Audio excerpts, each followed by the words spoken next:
2020 a été pour nous tous une année très difficile. Et durant cette année, j'ai appris 3 choses qui m'ont aidé et qui m'ont encouragé. Et je suis sûre que ces choses vont également t'aider si tu décides de les appliquer. Tu veux en savoir plus? Parlons-en dans cette vidéo.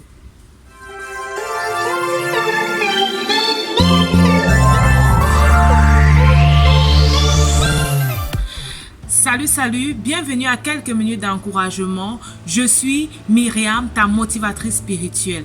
Je suis très contente que tu prennes de ton temps pour regarder cette vidéo aujourd'hui.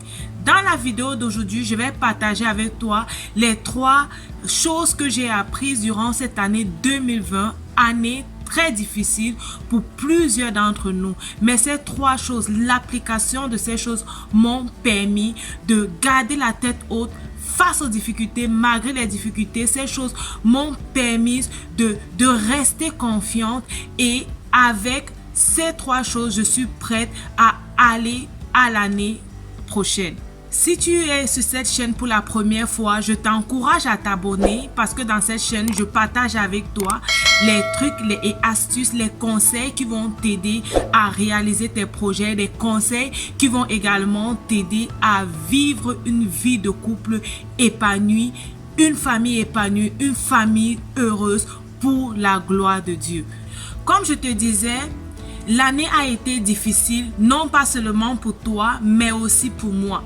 Il y a eu cette maladie qui est arrivée et qui a chamboulé la vie de plusieurs personnes, qui a aussi chamboulé ma vie. Je suis quittée d'un stade où j'étais contente d'entrer dans l'année, où j'avais des projets que j'étais prête à réaliser, à un lendemain incertain. Oui, le lendemain était incertain parce que nous sommes entrés dans le confinement et on ne savait pas comment est-ce que l'année devait continuer. Par la grâce de Dieu, nous sommes en décembre, nous sommes en vie, nous sommes reconnaissants à Dieu. Et si toi également tu regardes cette vidéo, c'est parce que tu es en vie.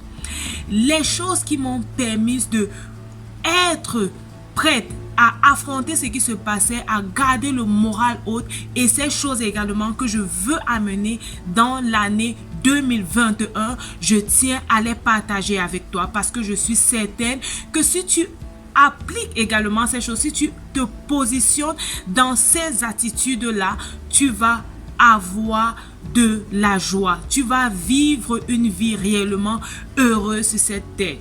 La première chose que j'ai appris, c'est que tout est grâce. Oui, tout est grâce. La vie, c'est une grâce. La santé, c'est une grâce. La faveur, c'est une grâce. L'élévation, c'est une grâce.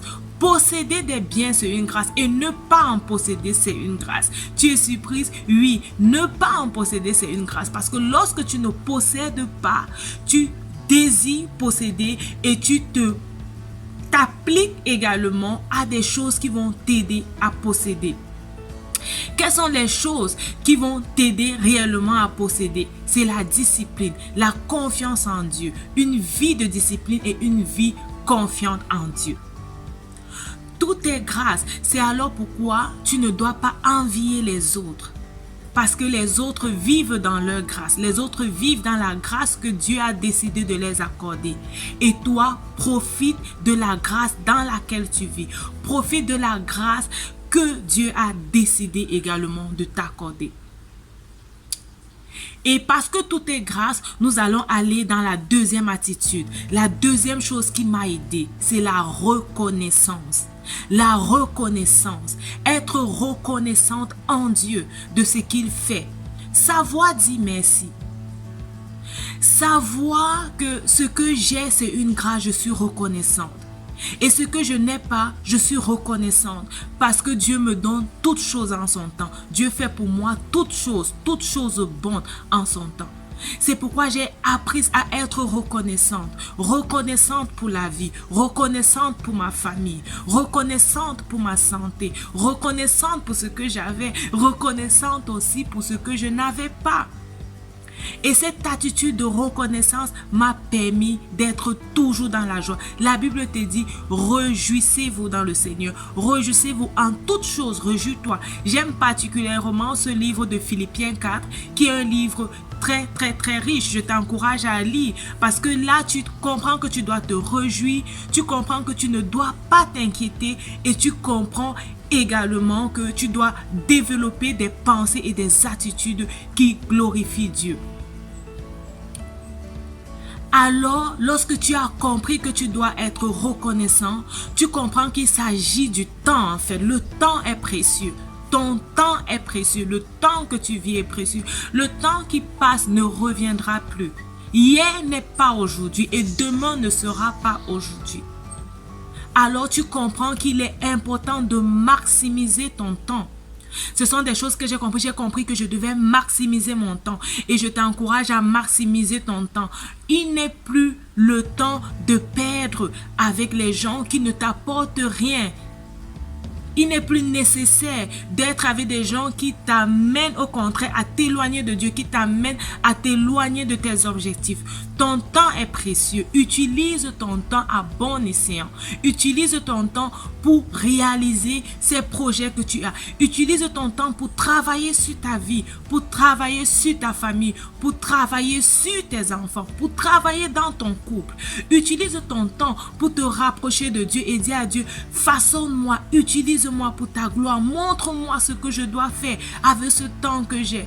Tu as certainement vu des gens qui sont morts, des gens qui avaient des projets qui sont morts, qui sont entrés dans la maladie. Peut-être toi-même tu étais malade et la maladie t'a empêché de réaliser certaines choses. Tu comprends en fait que si tu es en santé, si tu es bien portant, tu ne dois pas négliger ton temps.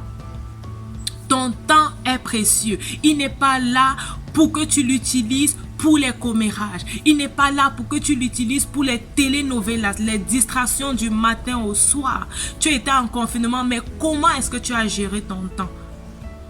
Pendant le confinement, j'avais tout le temps que j'avais pour faire ce que je voulais. Mais j'ai compris que ça, c'est un temps que je dois utiliser pour me former, utiliser pour m'investir dans mes projets, utiliser pour m'investir dans ma famille. Ton temps est précieux. Et ces trois attitudes, ces trois choses, comme je te dis, si tu les appliques déjà, si tu commences à les appliquer maintenant en décembre, je suis sûre que ce sont des choses qui vont t'aider à aller à une autre dimension à l'année 2021. Lorsqu'une nouvelle année s'approche, c'est une nouvelle année pleine de grâce. C'est une nouvelle année où on veut voir des choses changer dans nos vies. On n'aimerait pas que l'année qui vient soit comme l'année antérieure. Alors prends du temps pour faire ton bilan. Prends du temps pour regarder les choses que tu as commises. Comment tu as géré ton temps. Est-ce que tu étais assez reconnaissant ou alors tu as passé du temps à te plaindre, à regarder ce que les autres avaient et ce que tu n'avais pas, envier les autres, à te souhaiter la vie des autres au lieu d'être reconnaissant de la vie que tu as, de la vie que Dieu t'a donnée. Trois choses que si tu appliques, tu vas voir comment les choses vont changer. Trois choses que si tu appliques, tu vas voir comment tu vas commencer à aller à un autre niveau. Trois choses que si tu appliques, tu vas voir comment les portes vont commencer à s'ouvrir pour toi. Tout est grâce. Sois reconnaissant et utilise bien ton temps.